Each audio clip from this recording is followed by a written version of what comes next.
Bonjour à tous, ici nous nous retrouvons dans une pépinière spécialisée dans le bonsaï. Donc ici nous nous trouvons dans la serre de protection pour l'hiver. Donc nous sommes à Mons, tout près de Couëmes. C'est un magasin spécialisé donc dans le bonsaï, comme vous pouvez le voir.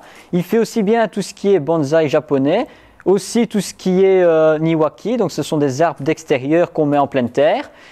Et alors bien sûr il fait toutes les tailles de bonsaï. On peut voir il y a des plus grands, des plus petits et bien sûr tous les budgets. Alors nous sommes ici aujourd'hui pour vous parler d'un sujet qui est quand même assez important dans le bonsaï, c'est le rempotage. Donc nous allons vous montrer pas à pas comment rempoter correctement votre bonsaï, comme si vous étiez chez vous. À savoir que j'avais déjà fait une vidéo sur comment rempoter un arbre de supermarché. Vous allez voir qu'ici, quand c'est un arbre qui est déjà à une certaine maturité, c'est quelque chose qui est complètement différent et on ne va pas appliquer les mêmes procédures. Donc, restez bien avec nous. Nous allons aller voir comment bien rempoter un bonsaï.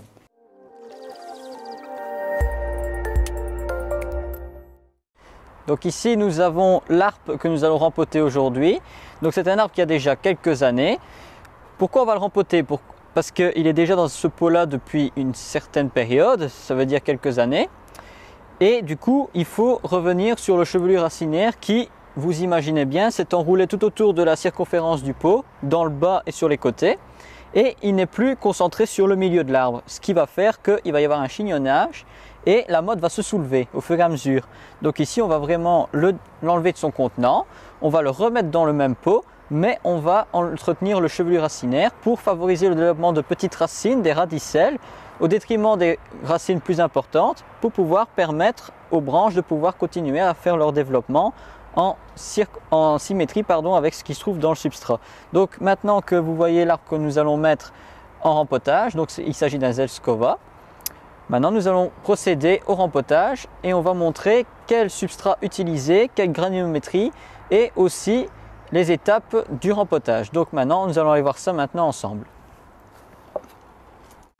Donc ici nous allons donc passer au rempotage. Nous allons préparer tout le matériel que nous aurons besoin pour effectuer ce travail. Donc déjà il faut le substrat. Alors ici on a deux substrats différents, de la Kiryu et de la Kadama.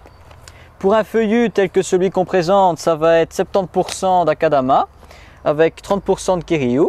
À savoir que nous allons le tamiser, c'est pour ça que nous allons préparer des tamis. À ceci donc nous allons aussi ajouter de la zéolite que l'on peut voir ici. La zéolite va permettre de favoriser le développement des racines et de stimuler justement leur croissance en sachant que nous allons un peu abîmer ce système chevelu racinaire. Nous avons aussi préparé du charbon de bambou en petits morceaux, ce qui va permettre de pouvoir éviter les champignons dans les racines et éviter les mycoses, etc. Et aussi éviter le pourrissement de certaines racines. À ceci, donc, nous avons la pelle qui va permettre de tamiser aussi, etc. On a les outils, donc on a une brosse pour éventuellement nettoyer le tronc et écorcer l'arbre. Nous avons une baguette chinoise pour pouvoir bien sûr tamiser et tasser le substrat une fois qu'on aura rempoté notre arbre. Des ciseaux pour les racines, bien souvent je vous conseille de mettre un ciseau pour couper les racines et un ciseau pour le système aérien, pour éviter que le ciseau s'abîme. Un crochet pour pouvoir gratter les racines et pouvoir les séparer parce que vous allez voir qu'elles vont être bien chignonnées. Nous avons aussi du fil de ligature pour pouvoir soutenir et attacher notre arbre pour éviter qu'il ne bouge en cas de tempête et de vent, mais aussi en cas de manipulation. Nous avons les grilles pour pouvoir placer en dessous du pot et ainsi éviter que par les trous de drainage le gravier ne s'en aille. Les oreilles pour pouvoir soutenir et accrocher notre arbre. Et bien sûr, nous avons aussi les fameux stérines qui vont permettre de clarifier et de séparer les substrats qu'on va utiliser en sachant que le tamis va permettre d'enlever une partie des poussières et en même temps séparer une granulométrie par rapport à l'autre en sachant que dans ces sacs là on a des granulométries différentes. Ça va permettre de bien clarifier l'ensemble et ainsi nous pourrons mettre le substrat plus grossier dans le fond et le substrat plus léger au dessus. Et donc maintenant nous allons passer au rempotage de l'arbre.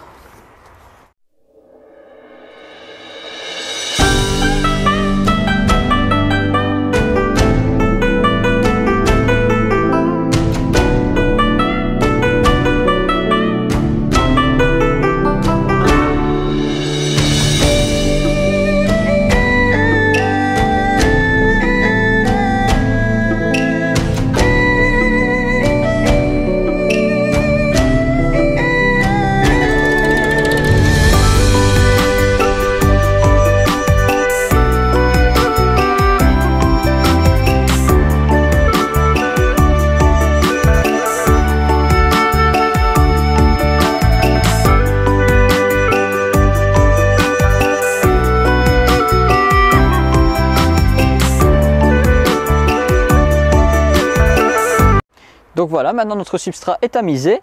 À savoir que ici nous avons pris donc la granulométrie la plus grosse, celle que nous avons tamisée en premier. C'est celle qui va servir à couvrir le fond du substrat pour avoir un bon système racinaire qui se développe. Donc ici on a mis 30% de Kiriou, 70% d'Akadama, auquel on a rajouté un peu de zéolite pour stimuler la croissance des racines et permettre une belle reprise. Le charbon actif de bambou qui était concassé. Et donc maintenant, qu'est-ce que l'on va faire? On va mélanger ce substrat pour faire quelque chose d'uniforme et qu'il soit bien homogène. Alors bien sûr, on aurait pu utiliser un fouet, mais c'est plus généralement utilisé en pâtisserie ou en cuisine. Et une fois que notre substrat sera tamisé, nous allons passer à l'arbre en question et on va enlever l'ancienne motte et on va découvrir le système racinaire de cet arbre. Voilà, notre substrat est maintenant mélangé. Nous allons pouvoir passer à l'arbre en question. Donc voilà, maintenant nous avons donc enlevé l'arbre de son contenant. Nous avons, pour gagner du temps, nettoyé le pot. Donc déjà, il faut savoir que si vous rempotez un arbre qui était dans un contenant, dans le même contenant, il faut le rincer et le désinfecter. Pourquoi? Parce que dans le substrat qui s'est collé aux parois, il peut y avoir des parasites, des bactéries qui peuvent être présentes et donc c'est bien de nettoyer son pot. Comment faire? Vous pouvez le nettoyer avec du vinaigre pur ou alors du savon noir. Après, vous rincez abondamment votre pot pour pouvoir enlever le plus gros du vinaigre restant. Et après, vous venez badigeonner de l'huile de lin sur le pot et sur les contours pour pouvoir rendre brillant le pot. C'est plus esthétique et ça rend un résultat plus fini. Et donc maintenant, nous allons pouvoir attacher la grille pour éviter le substrat de passer par les trous de drainage qui sont quand même assez conséquents. Donc on vient placer la grille et les oreilles. Donc les oreilles, elles sont ici. On les a préparées au préalable. Donc on vient emboîter la grille dans les oreilles. Et alors on vient les placer. Et alors de l'autre côté du pot, on a les barres qui dépassent. On va pouvoir les rabattre sur les côtés pour que la grille soit bien soutenue. On va enlever une partie de l'excédent, un tout petit peu, pour éviter que ça fasse levier.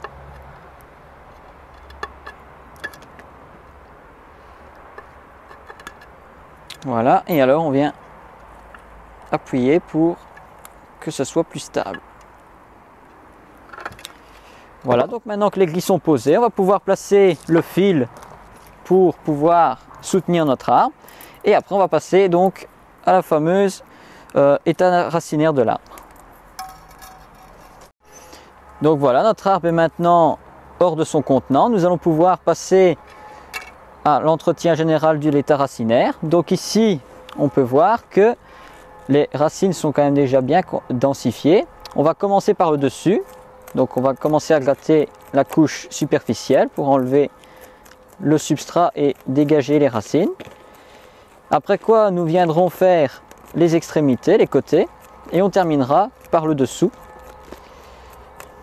Donc on y va, on essaye de ne pas endommager les racines. Alors après, vous allez voir que l'état racinaire en bas est déjà bien avancé. Pourquoi? Parce qu'on a eu un début de saison quand même assez chaud. On a eu des belles périodes d'ensoleillement et de températures hautes. Et de ce fait, les racines ont commencé déjà, on peut le voir ici, à repousser. Donc pour le dessous et l'état général du système racinaire, on ne va pas l'endommager de trop. On va juste bien défaire le système racinaire en bas pour pouvoir bien aérer les racines. Et on effectuera un rempotage plus sévère quelques années plus tard quand l'arbre aura bien repris, voire même l'année prochaine. On peut voir que les racines se sont bien emmêlées. Donc je vais couper pour qu'on puisse terminer ce travail, pour éviter d'être trop long. Et bien sûr, on se retrouve juste après pour la suite.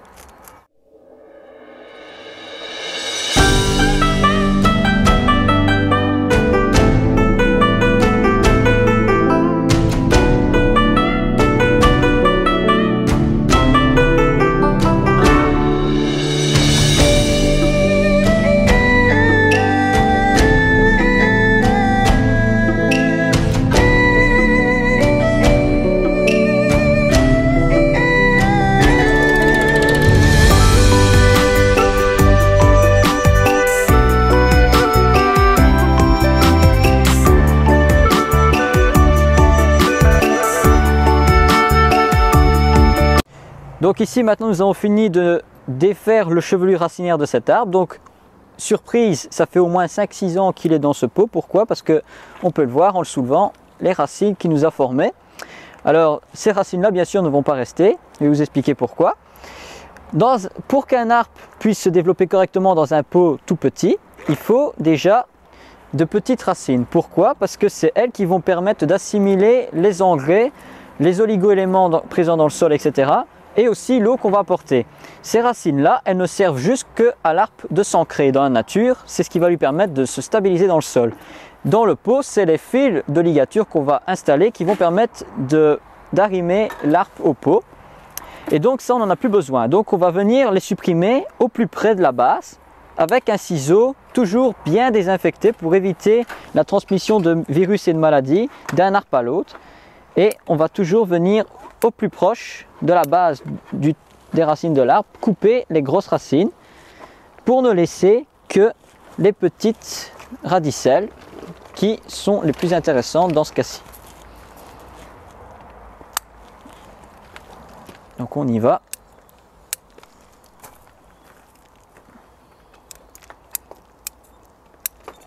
Et alors bien sûr on vient habiller et nettoyer légèrement tout ce qui dépasse de la motte.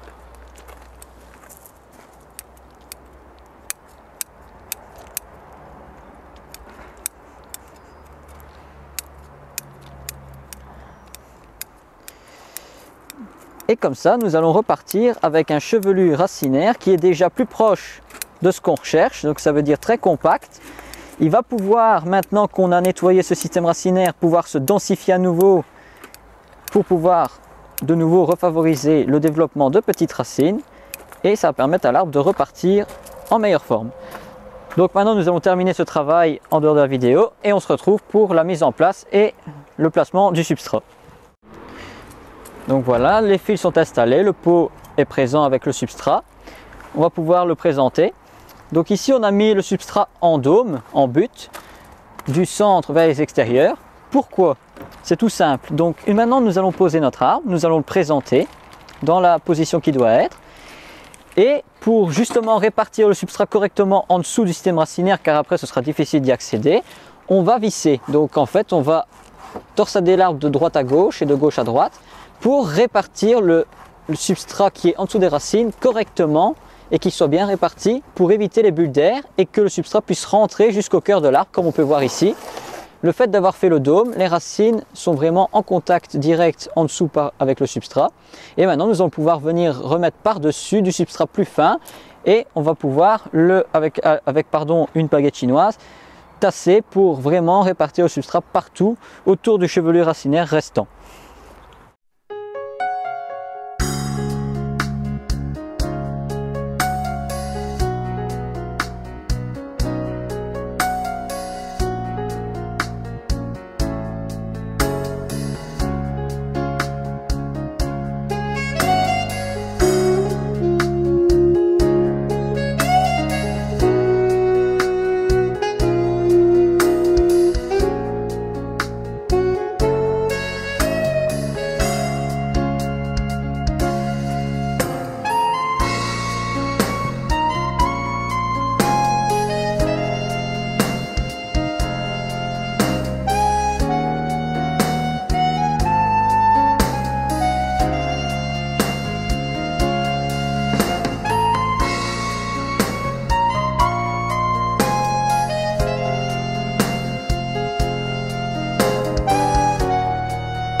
Donc voilà, maintenant notre arbre est rempoté.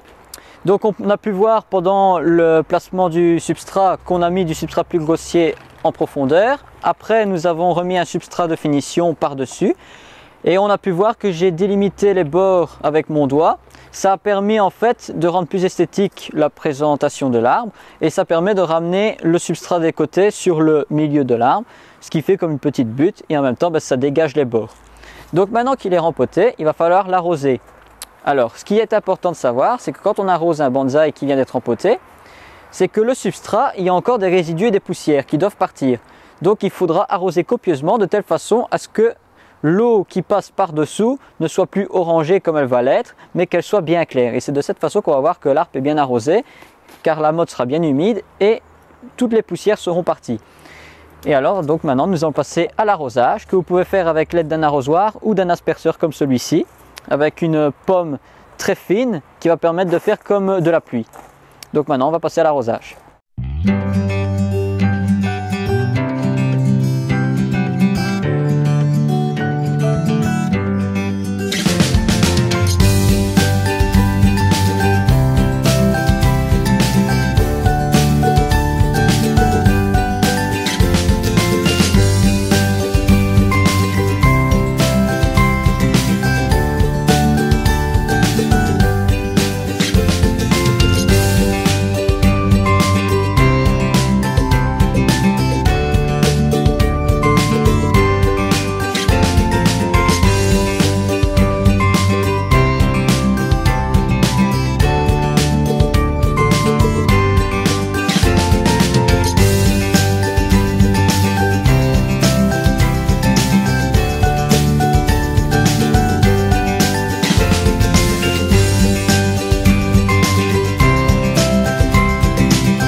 Donc voilà, notre arbre est maintenant prêt à repartir en culture.